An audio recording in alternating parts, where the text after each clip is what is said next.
I often think about what it must have been like to be a true believer in the Cold War, say, an intelligence analyst in early 1972. Your whole world, your whole career is built on a very simple, rigid idea.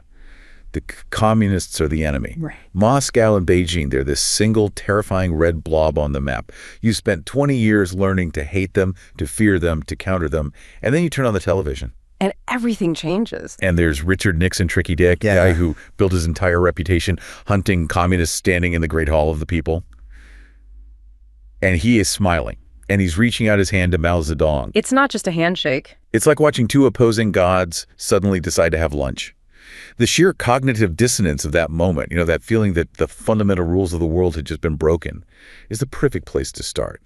Because that one handshake kicked off a decade of absolute whiplash, a time when everyone thought the Cold War was finally thawing, right before it flash froze all over again. And that profound shift, that cognitive whiplash you mentioned, is really the core mission of this deep dive. We're unpacking how China, starting from a position of near-total diplomatic isolation, didn't just survive the 1970s. They thrived. They masterfully rewrote the geopolitical rulebook. We're focusing on Beijing's strategic calculus, how leaders like Mao and later Deng Xiaoping strategically linked internal stability and economic development directly to external defense. It's how they became a global player. So let's start right there, that visceral moment in February 1972.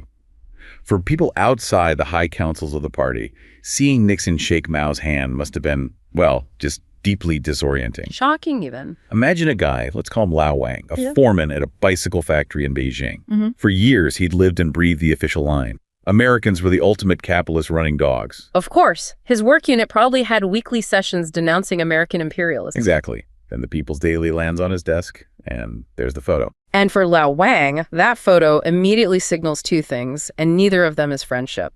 First, the old enemy is suddenly less urgent, and second, the real immediate threat, the Soviet revisionists he'd heard whispers about, they must be getting stronger. He understood the ground reality. He did. The Americans are an ocean away. But reports of bloody clashes on the Ussuri River with the Soviets, that's immediate. That's terrifying. So Lao Wang didn't need to understand Kissinger's secret diplomacy. He just needed to know that the chairman had, in a single move of cold, brilliant strategy, used the distant enemy to checkmate the immediate one. That's it exactly. The pivot to the U.S. was a pure act of necessity. It was driven by a sense of military weakness relative to Moscow. After those 1969 border clashes. Right. After the Ussuri River, the Soviet Union officially became the more immediate threat. And what made this threat so existential was the deployment. Moscow had roughly 50 highly mechanized divisions along that massive Sino-Soviet border. 50 divisions. That's not just posturing. No. Chinese officials genuinely feared a preemptive strike, maybe even a nuclear one. So what was the immediate geopolitical effect for Beijing? When they opened that door to Nixon, what changed on day one? The effect was instantaneous and profound. By engaging the U.S., Beijing instantly drew Washington into a kind of tacit alliance. Which secured its northern flank. It neutralized the Soviet threat from one side. And crucially, this maneuver broke China out of almost 2 decades of severe diplomatic isolation. It allowed them to, breathe. And the long-term goal? The long-term goal was to secure a much more favorable external environment. That was the absolute prerequisite for the huge economic and geopolitical ascendancy that they were planning for the rest of the decade. And this fear of the Soviets, this strategic urgency, it really defined the entire decade for Beijing, didn't it? It did. And to really get that fear, you have to move beyond just the political documents. Try to visualize the human reality. Okay. Picture a 19-year-old PLA soldier. Let's call him Chen. He's in a concrete pillbox in Heilongjiang. Maybe it's 1975. Middle of winter. Dead of winter. The '69 border war is this constant, terrifying memory. For Chen, the enemy isn't some distant B-52 bomber. His enemy is a Soviet searchlight sweeping the frozen river just a few hundred meters away. And he's been told these aren't just any enemy. Exactly. He's been told they are social imperialists, a betrayal of communism, which almost makes them more dangerous ideologically. His fear is the sound of a T-62 tank crashing through the ice, not some abstract political idea. So that continuous existential threat on the ground, that was Beijing's assessment of the greatest threat to global peace. And that meant China had to forge an independent foreign policy. It was the only way to survive. They couldn't be a satellite of either superpower. And this led Deng Xiaoping to develop this concept of a single line. What was that? The single line, or Yitiaxian, was this idea to unite China with the United States, Japan, and Western Europe. It was a geopolitical coalition designed specifically to stand against Soviet expansion. A united front. Was this purely military, or was there an economic side to it? It was overwhelmingly economic. That's the key. The single line wasn't just a metaphor. It was a recognition that China's internal goal, rapid economic development, required Western capital, high technology, and specialized training. Things they could only get from one side. And they could only get those resources reliably by proving they were the ultimate counterweight to the Soviet Union. The U.S. was certainly receptive to that idea. I mean, you read Brzezinski's notes from the time, and he viewed China as a central stabilizing element of our global policy. A keystone for peace.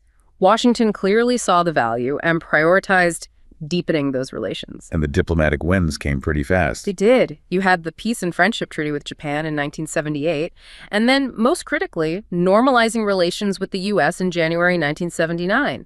These were huge symbolic steps that fundamentally broke that old bipolar Cold War structure. Okay, so this brings us to a major strategic puzzle, something that confuses a lot of people looking at this decade.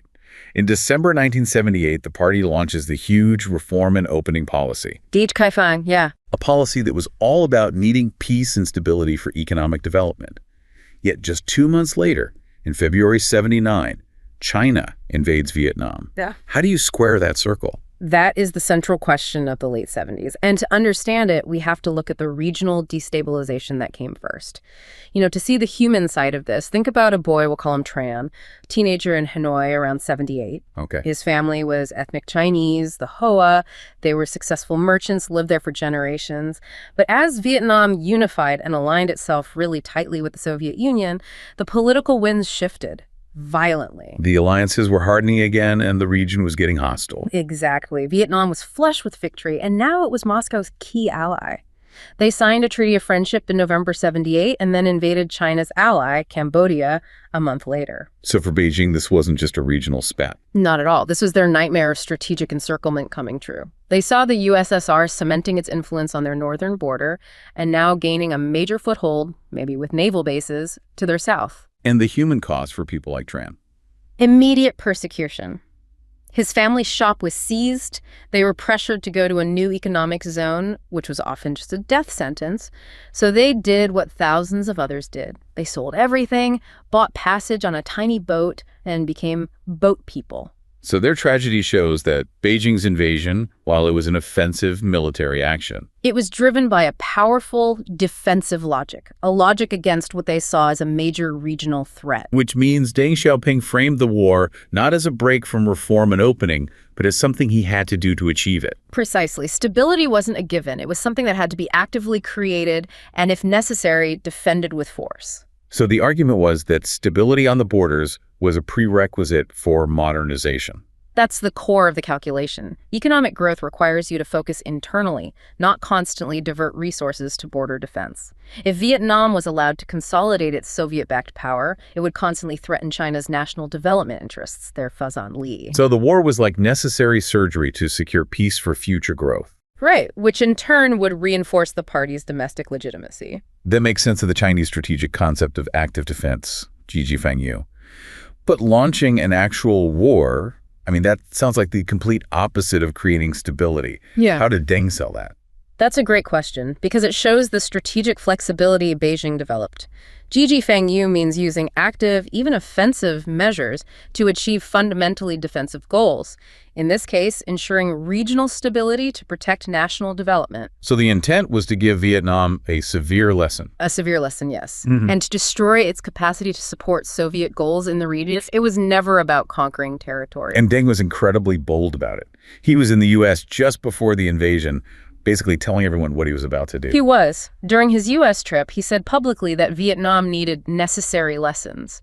He was trying to inject some firmness into that anti-Soviet front, a firmness he felt the U.S. and Japan weren't willing to show. So he felt China had to deliver the message itself. He did. Which sets the stage for the diplomatic fallout. In Washington, people like Vance and Brzezinski, they were watching this troop buildup. They must have been extremely worried. Oh, they were. They tried to deter China. They feared escalation, maybe Soviet involvement, which would have shattered the whole normalization process they'd just achieved. But they didn't really back it up with threats, did they? They attempted to deter, but they failed to enforce any serious penalty. And this is the monumental lesson China took away from this. The Carter administration made some noise, but they never explicitly threatened economic repercussions. No loss of tech access, no halt to investment.